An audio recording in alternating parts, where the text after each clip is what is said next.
சேர்ந்தவங்க திருவிதாங்கூர் சமஸ்தானத்துல வரி வசூல் பண்ணுவாங்க. நாம போய் அவங்ககிட்ட ஒரு பழங்குடி ஆள்கிட்ட தோத்துட்டோமே என்பதனால் அந்த ஆசாரியர் சொல்லி அவனை போய் மறுபடியும் கூட்டணுவாங்க. பாதி வழி போயிட்டுன்னு உன்னை மறுபடியும் தம்புரான் கூப்பிடுறான்னு கூட்டணும். இல்லடா எனக்கு தூக்கம் வரல, எல்லாத்தையும் நீ எண்ணி எண்ணி சொல்லிடுற அப்படின்னு சொல்றல என்று அவன் தன்னுடைய புழக்கடை பக்கம் போய் அவங்க வீட்டில் ஒரு 10,000 இருக்கும், ஒரு குதிர் இருக்கும். அந்த குதிரில் இருக்கிற காசுகளை எல்லாம் அள்ளி வெளியே கூட்டு அழிய கூட்டுவாங்க. இவன் வரி வசூலிக்க போது அந்த திருவிதாங்கூர் மகாராஜாவுக்கு தெரியாமல் ஒரு நாளைக்கு ஒரு குத்து காசு அள்ளி அந்த 10,000 போட்டு வச்சிருவான். கிட்டத்தட்ட திருடன் தானே அது, திருடுதானே அதுக்கு பேர். அந்த காசை தூக்கி போட்டு இப்போதான் நான் ஆள் வச்சுக்கிறேன், கரெக்டாக சொல்லு அப்படின்னு அப்படியே குவிச்சு வச்ச அந்த காயினை இது எவ்வளோ காசுன்னு சொல்லிடு. 34,000 சொல்லிட்டோம். ஒத்துக்க மாட்டேன், இப்படி உட்காரு, வா 4 பேர் வா, இந்த காசை ஃபுல்லாக எண்ணு. இப்பொழுது எண்ணி முடிக்கிறார்கள். இவன் சொன்னதுக்கும் அதுக்கும் டிஃப்ரென்ஸ் இருக்குது, பயங்கர டிஃப்ரென்ஸ் இல்லை. ஆனால் ஒரு 1000 1200 காசுகள் டிஃப்ரென்ஸ் இருக்கிறது. இப்போ எங்கடா போனா அவனுடைய மாடசாமி என்று அந்த பழங்குடியை பார்த்து அந்த தம்புரான் கேட்கிறான். அவன் துடிச்சிடறான். தப்பு நடக்காது தம்புரானே, தப்பு நடக்காது ஏமானே, எங்கேயோ என்னுடைய மாடசாமி என்னை கைவிடவே மாட்டான், என்னைக்குமே மாடசாமி கைவிடவே, என்னவோ சூழ்ச்சி நடந்துச்சு என்று பைத்தியம் மாதிரி என்ன சூழ்ச்சி நடந்துச்சு. இப்பொழுது இதை ஆரம்பிக்கிறதுக்கு முன்னால் ஒரு சின்ன பந்தயத்தை அவன் வைத்திருப்பான். இதை கரெக்டாக எண்ணி சொல்லிட்டுனா இந்த 1000 ரூபாய் நீ திருப்பி தர வேணாம், உன் பையன் ஃபீஸ்க்கு வாங்கிட்ட. ஆனால் எண்ணி சொல்லனா நீ 100 தோப்பு கரணை போடும். ஒரு தம்புரான் முன்னாடி அந்த பழங்குடி மனிதன் தன் 2 காதுகளையும் பிடித்து கொண்டு தோற்றுப்போனதற்கு அடையாளமாக மனம் ஒப்பாத ஒரு தோல்விக்காக தோப்பு கர்ணம் போடுவதற்கு தயாராகிறார். நண்பர்களே, இந்த இடத்தில் நான் கதையை நிறுத்தி விடுகிறேன். இவ்வளவு வளர்ச்சிக்கு பிறகும், இவ்வளவு மேன்மைகள் அடைந்து விட்ட பிறகும், ஏதோ ஒரு வகையில் பணம் இருப்பவனிடம், அதிகாரம் இருப்பவனிடம் சாதாரண மனிதன் தோப்பு கர்ணம் போடுவனாக தான் இந்த வாழ்க்கை இருக்கிறது என்பதை நீங்கள் ஒத்துக்கொள்வது. அவனுக்கு கண்ணெல்லாம் கலங்குகிறது. இல்லை அம்மா, என் மாடசாமி ஒருபோதும் என்னை கைவிடவே மாட்டான், எங்கேயோ தப்பு நடந்துச்சு, எங்கேயோ சூழ்ச்சி நடந்துச்சு என்று திரும்ப திரும்ப அவன் அந்த வார்த்தையை சொல்லிக் கொண்டே இருப்பான். தோத்துட்ட என்பதை ஒத்துக்கொண்டே பாவண்டா அவன் அழுதுருவான். அவனை விட்டு அனுப்பு, அவனுக்கு மாடசாமி இல்லை, ஒரு மயிர் சாமி இல்லை என்று அவனை திருப்பி அனுப்புவார்கள். அவன் அழுது கொண்டே என் கணக்கு தப்பாதே என்று போய்கொண்டே இருப்பான். கணக்கு இங்கே இருக்கிறது என்று இப்பொழுது அந்த கதாசிரியர் எழுதுகிறார். திருவிதாங்கூர் மகாராஜாவிடம் வரி வசூலிக்க பண்ணும் போதே மரக்காலில் அளந்துதான் அந்த காயின்ஸ் இவர்கள் அந்த கருவூலத்திற்கு அனுப்பி வைப்பார்கள். ஒவ்வொரு முறை ஒரு மரக்காலில் அளக்கிற போதும் அந்த மரக்காலுக்குள்ள இவ்வளவு இன்ச், 1 இன்ச் தூரத்திற்கு புளி ஒட்ட வைக்கப்பட்டிருக்கும். அதில் அந்த காசு அளந்து போடுகிற போது அந்த புளியில ஒட்டி கொள்ளுகிற காசெல்லாம் தான் இப்பொழுது இவருடைய இந்த 10,000 இருக்கிறது. அதே மெத்தடை இவனை ஏமாற்றுவதற்காக புளி ஒட்டப்பட்ட அந்த மரக்காவை எடுத்துன்னு அளந்து போடுகிறான். இவனுடைய மாடசாமிக்கு இந்த திட்டுத்தனம் தெரியாது, இவனுடைய குலதெய்வத்திற்கு இப்படி வஞ்சிப்பது தெரியாது. அதனால் இவனுடைய கணக்கில் தப்பு வந்துடுகிறது. இசைக்கவி ரமணன் என்ற ஒரு மிகப்பெரிய போயட் எழுதுகிறார். மனிதனை மறந்த தத்துவம் எல்லாம் மண்ணில் போகட்டுமே என்று எழுதுகிறார். மனிதனை மறந்த தத்துவம் எல்லாம் மண்ணில் போகட்டுமே, அவன் கண்ணீர் துடைக்க மறந்த கைகள் கனலில் வேகட்டுமே என்று எழுதுகிறார். ஒரு சக மனிதனின் கண்ணீரை துடைக்க மறந்த கைகள் கனல்ல வேக வேண்டும் என்று எழுதுகிறார். ஒரு சாமானிய பழங்குடியினை ஏமாற்றி அவனை 100 தோப்பு கர்ணம் போட வைக்கிற அதிகாரம் கொண்ட ஒரு உயர்ஜாதி நம்பூதிரியை நம் வாழ்க்கையில் நமக்கு அடையாளம் காட்டுவது இலக்கியம் மட்டும்தான், கதை மட்டும்தான். அந்த நுட்பத்தில் நம் இந்த வாழ்க்கையை வாழ முடியாவிட்டால் எல்லாமே இந்த வாழ்க்கை ஒட்டுமொத்தமாக நமக்கு சூன்யமாக மாறுகிறது. நம்மளே கடைசியாக எனக்கு தமிழில் ரொம்ப பிடித்த எழுத்தாளர்கள், பெரிய ஜீனியஸ் என்று யாரும் சொல்ல முடியாவிட்டாலும் கூட எனக்கு பிரபஞ்சன் என்னுடைய வாழ்க்கையில் ரொம்ப ரொம்ப முக்கியமான ஒரு எழுத்தாளராக இருப்பார். எனக்கு ஒரு சக மனிதனின் தோள் மீது கை போட்டு கொண்டு அவர் எனக்கு கதை சொல்லுவார். எனக்கு இந்த வாழ்க்கையின் அனுபவங்களை திரும்ப திரும்ப சொல்லுவார். நமக்கு அவர் வர்க்கம் என்று ஒரு கதை எழுதியிருக்கிறார். ரொம்ப அந்த கதை எழுதப்பட்ட பீரியடே எனக்கு தெரியும். பாண்டிச்சேரிக்கு எப்பொழுது போனாலும் ஆங்கிலோ பிரெஞ்சு ஏஎஃப்டி என்ற ஆங்கிலோ பிரெஞ்சு மில் என்று ஒரு மில் இருக்கிறது. அந்த மில்ல ஒரு 3000 பேர் வேலை பார்த்து கொண்டிருந்தார்கள். ஒரு ஊதிய உயர்வு ஒப்பந்தத்திற்காக அந்த மில் மூடப்பட்டது. அங்கிருந்து தான் பிரபஞ்சன் அந்த கதையை ஆரம்பிக்கிறார். அந்த மில்ல வேலை பார்க்கிற ஒரு பிராமண பையன், அவன் பேர் வாசுதேவன். அவனுக்கு அடுத்த இவ்வளோ நாள் வேலை, இப்போ ஒன்றும் இல்லை, இன்னைக்கு நாளை காலையில் கலெக்டர் ஆஃபீஸ் மூடிடுறாங்கன்னு வச்சுங்க, ஒரு 10 நாளைக்கு கலெக்டர் ஆகணும்னா டிஆர்ஓக்குள்ள என்ன பண்ணுறதுனே தெரியாது. நான் ஒரு காலையில் எழுந்தோடனே கலெக்டர் ஆஃபீஸ்க்கு போய் வேலை பார்த்துது. திடீர்னு நம்முடைய அன்றாடங்கள் சிதைக்கப்பட்டுச்சுன்னா நம்ம அடுத்த நாள் எப்படி எங்கே போகிறோன்னே நம்மளுக்கு தெரியாது. இப்போ மில்லு மூடிட்டாங்க. இந்த பையனுக்கு என்ன பண்ணுறதுனே தெரியாது. காலையில் எழுந்தாச்சு, குளிச்சாச்சு, பூஜை பண்ணியாச்சு, விபூதி அடிச்சாச்சு, குங்குமம் போட்டு வச்சாச்சு, எங்கே போகிறது? எங்கேயுமே போக முடியாது. இவன் புறப்பட்டு நடந்து போய் பாண்டிச்சேரியில் இந்த பாரதி பூங்கான்னு ஒன்று இருக்குது. நீங்கள் பார்த்தீங்கன்னா அந்த பீச்சுக்கு முன்னாடி பெரிய பூங்கா, அங்கே தான் செக்ரட்டரியேட் எல்லாமே இருக்கும். அந்த பூங்காவில் போய் உட்காருவார் டெய்லி. அந்த பூங்காவில் ஒரு நாள் அவருடைய வயதான ஒரு மாமா வருவார். அவர் ஒரு பழுத்த பிராமணர். அவர் ஒரு லாயர், ஒரு வழக்கறிஞர். அவர் சொல்றாரு, வாசு காலம் கெட்டு போச்சுடா வாசு, ஒரு பிராமணன் போய் ஏஎஃப்டி மில்லில் தொழிலாளியா வேலை செய்யலாமா? அதனால தான் மில்லை மூடிட்டான். அவருடைய கணிப்பது. ஒரு பிராமணன் போய் ஏஎஃப்டியில் தொழிலாளர்லாம் வேலை பார்த்து, நானா இருந்தால் சத்தியமா போயிருக்கோம். நம்மளாம் வேதம் சொல்ற வாய்டா இது, நம்மளாம் மணியாற்றுற கை இது போய் வேலை செய்யலாமா? அவன் சொல்லுவான், வேதம் சொல்ற வாயில தானே மாமா பொய்ய சொல்லி சொல்லி நீ வக்கீல் வேலை செய்யற அப்படின்வா. அவர் அடுத்த சொல்றாரு, நான் செத்துட்டா கூட என் சாவு வராதுன்றார். அவனு பரவாயில்ல நான் வரலன்றான். இப்போ அவன் அந்த இதுல உட்காந்துப்பான். நம்மளை கதையை நான் ரொம்ப ஷார்ட்டா சொல்றேன். ஒரு நாள் ஒரு கல் தலை குப்புற கிடக்கும். அந்த கல்லை என்னன்னு தெரியாம இவன் சாயங்காலம் இப்படி புரட்ட தலை குப்புறாக கிடக்கிற ஒரு விநாயகர் சிலை.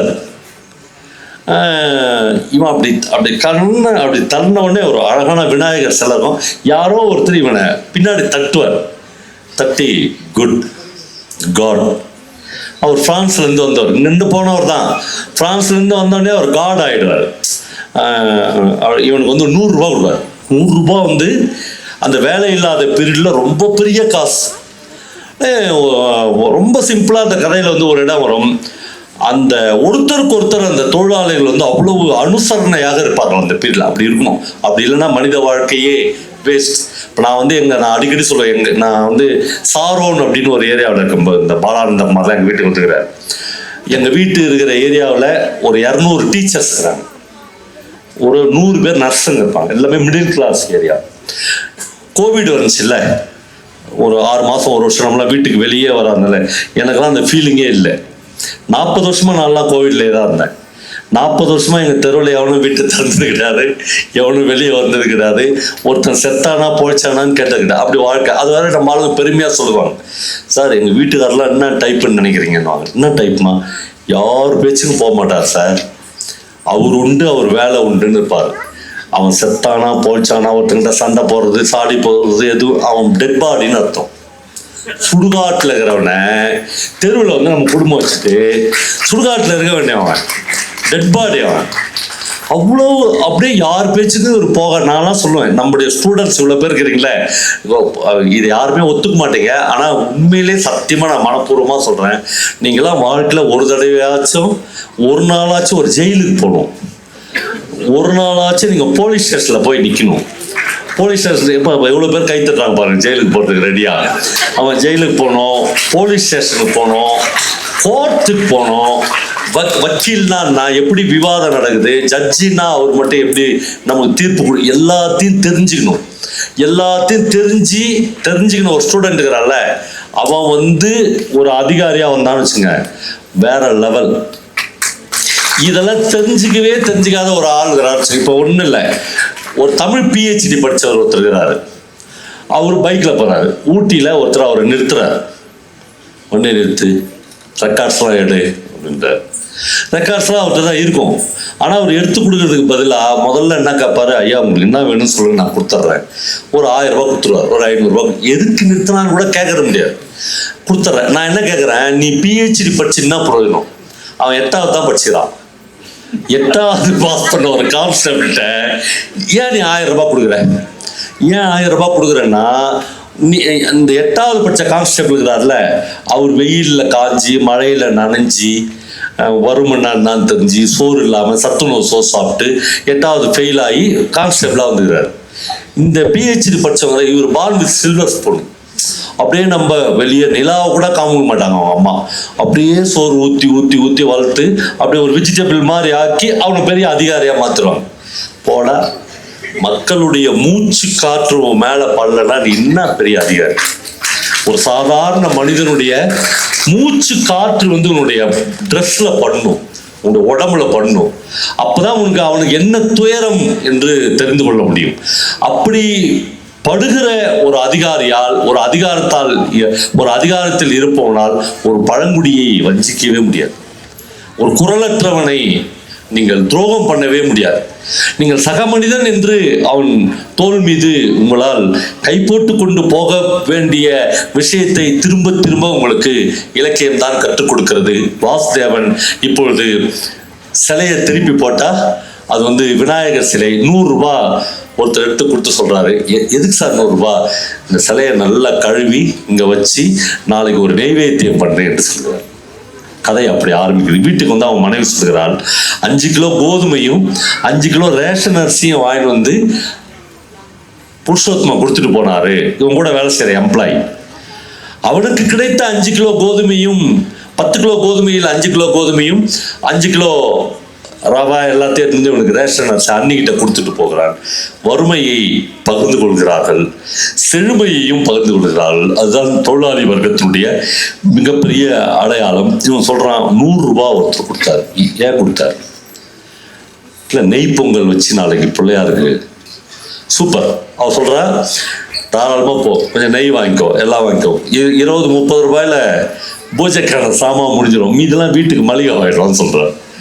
ஐயோ, கடவுளுக்குன்னு இந்த உலகத்துல காசு படைக்கப்படலடா. காசு தான், அதுல கொஞ்சம் காசு நம்ம கடவுளுக்கு வச்சுக்கலாம். வீட்டுல பட்னியை விட்டுட்டு நீ போய் கடவுளுக்கு மட்டும் பூஜை பண்ணி என்ன பண்ண போற? நெய் பொங்கல் செய், நீயும் சாப்பிடு, நானும் சாப்பிட்டு, 4 பேர் அங்கேயும் சாப்பிட்டோம். இதான் கடவுள் சொல்றாரு.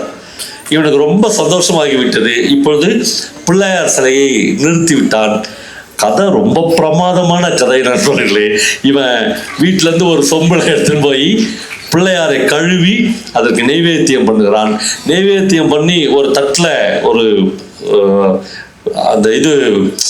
அந்த தீபார்த்தனை காண்பிக்கிறான். திடீர்னு தட்டை இவன் பக்கம் இழுக்கும்போது பார்த்தா ஒரு 20-25 ரூபாய் தட்டில் இருந்தது.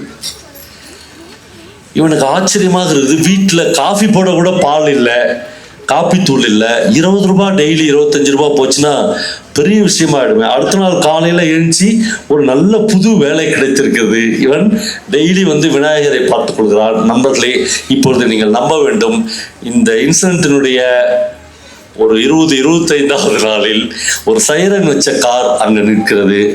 பாண்டிச்சேரியினுடைய சீஃப் செக்ரட்டரி இவனை பார்த்து ஐயா தெய்வமே என்று இவனை கூப்பிடுறார், குருவே கூப்பிடுறார். வாசு சந்தோஷப்பட்டுறான். ஓ, சீஃப் செக்ரட்டரியே வந்துட்டாரா? அவர் சொல்றாரு, சாமி எங்க வீட்டுக்கு நீங்க வரணும்னு கூப்பிடுறாரு. எப்பயுமே நீங்க இந்த மாதிரி ஆயிட்டீங்கன்னா அதிகாரிகள் வந்து உங்களை வீட்டுக்கு கூப்பிடுவாங்க. இவர் வீட்டுக்கு போறான். இன்று போனால் அவர் என் பிள்ளைங்களுக்கு நீங்க தான் குரு. நீங்க அவன் அப்படியே இப்ப என்னன்னா 20 ரூபாய் 25 ரூபாய் இல்லை, ஒரு நாளைக்கு 2000 ரூபாய் 3000 ரூபாய் தட்சில இல்லை. இவனை யாரும் கேட்க முடியாது. இவனுடைய ஓன் ப்ராப்பர்ட்டி இது. இவன் உருவாக்குன விநாயகர். கவர்மெண்ட்டோ அறநிலையத்துறையோ உள்ளே வர முடியாது. பயங்கரமா இவன் செழிப்பாக வளர்ந்து கொண்டே போகிறான். நண்பர்களே, இதான் கதை, இதான் பிரபஞ்சன், இதான் நம்ம எடுத்துக்க வேண்டிய விதம். எல்லாம் உச்சத்துல போகும்போது இவன் நல்லா, இவன் வேற பை பர்த்டே பிராமினாச்சா திளைக்கிறான். காசு வருது, இவன் பெரிய ஆள் ஆயிட்டான். எல்லாம் நடந்த போது கம்பெனி திறந்துடுறாங்க.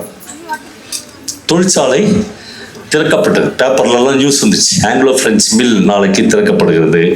காலையில் அந்த அரிசி பருப்பு வாங்கி கொடுத்தானே, அவன் சைக்கிள் எடுத்து வீட்டுக்கு வரான். மச்சான் புறப்படலாமா என்று கேட்குறான். எங்கன்னு கேட்குறான். இந்தியா ஃபேக்ட்ரிக்கு வரலையா நீ? ஃபேக்ட்ரிக்கு வரலாமா வேணாமான்னு யோசிச்சுட்டு. ஏன்னா ஒரு மாதம் முழுக்க வேலை பார்த்தாலும் 3000 ரூபாய் சம்பளம் வரும். இங்க ஒரு நாளைக்கு 3000 ரூபாய் கிடைக்கிறது. அப்புறம் அதுல ஒரு வருஷம் வேலை பார்த்தா ஒரு இன்க்ரிமெண்ட். இது ஒரு நாளைக்கு 3000ன்றது 2வது நாளே 10,000 வரலாம். சீஃப் செக்ரட்டரி இவங்களுடைய அருளுக்காக நின்று கொண்டிருக்கிறார். இவ்வளவு அதிகாரம், பணம் எல்லாம் இருக்கிற இதை விட்டுட்டு நான் ஏன்டா அங்க வேலைக்கு வரணும் என்று உள் மனதை நினைக்கிறது. குளிச்சு ரெடியாகி விபூதி அடிச்சு பொட்டு வச்சு வெளியே வரான். அந்த டீ கடையில் இவர்கள் வழக்கமாக சந்திக்கிற டீ கடையில் 2 தோழர்கள் உட்கார்ந்து ஒரு டீ சொல்லுகிறார்கள். டீ குடித்து விட்டு அவன் சொல்றான், நான் பாரதி பார்க் போக மாட்டேன், நான் கம்பெனிக்கு போறேன், வண்டியை ஓட்டு என்று சைக்கிளுக்கு பின்னாடி உட்கார்ந்து கொள்கிறார். ஒரு எழுத்தாளன் மிகச்சரியாக இந்த கதையினுடைய பெயரே வர்க்கம், கிளாஸ். ஒரு தொழிலாளி என்பவன் எப்பொழுதும் யார் பக்கத்தில் இருப்பான்?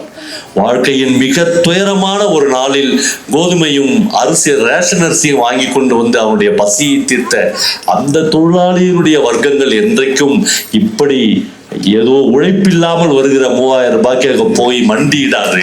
ஆனால் இந்த உலகம் முழுக்க 3000 ரூபாய்க்காக உன்னை மண்டியிட வைக்க தொடர்ந்து முயற்சி செய்து கொண்டே இருக்கும். இந்த கதை முழுக்க அதுதான் நடந்து கொண்டே இருக்கும். ஆனால் நாம் இந்த விஷயங்களை, நான் சொன்ன இந்த 2-3 உதாரணங்களை பாடப்புத்தகங்கள் நமக்கு சொல்லித்தர தவறிவிட்டன, அல்லது பாடப்புத்தகங்களில் இதற்கான போதாமைகள் இருக்கின்றன. இலக்கியங்கள், இலக்கிய கண்காட்சிகள், இலக்கிய உரைகள், இலக்கிய கலந்துரையாடல்கள் மட்டுமே இதை எப்பொழுதும் நிவர்த்தி செய்யும். அப்படி ஒரு நல்ல முயற்சியை இந்த நீலகிரி புத்தக திருவிழா எடுத்திருக்கிறீர்கள். உங்களுக்கு என்னுடைய அன்பும் பிரியமும் கலந்த வணக்கங்களையும் வாழ்த்துக்களையும் சொல்லி என் உரையை நிறைவு செய்கிறேன்.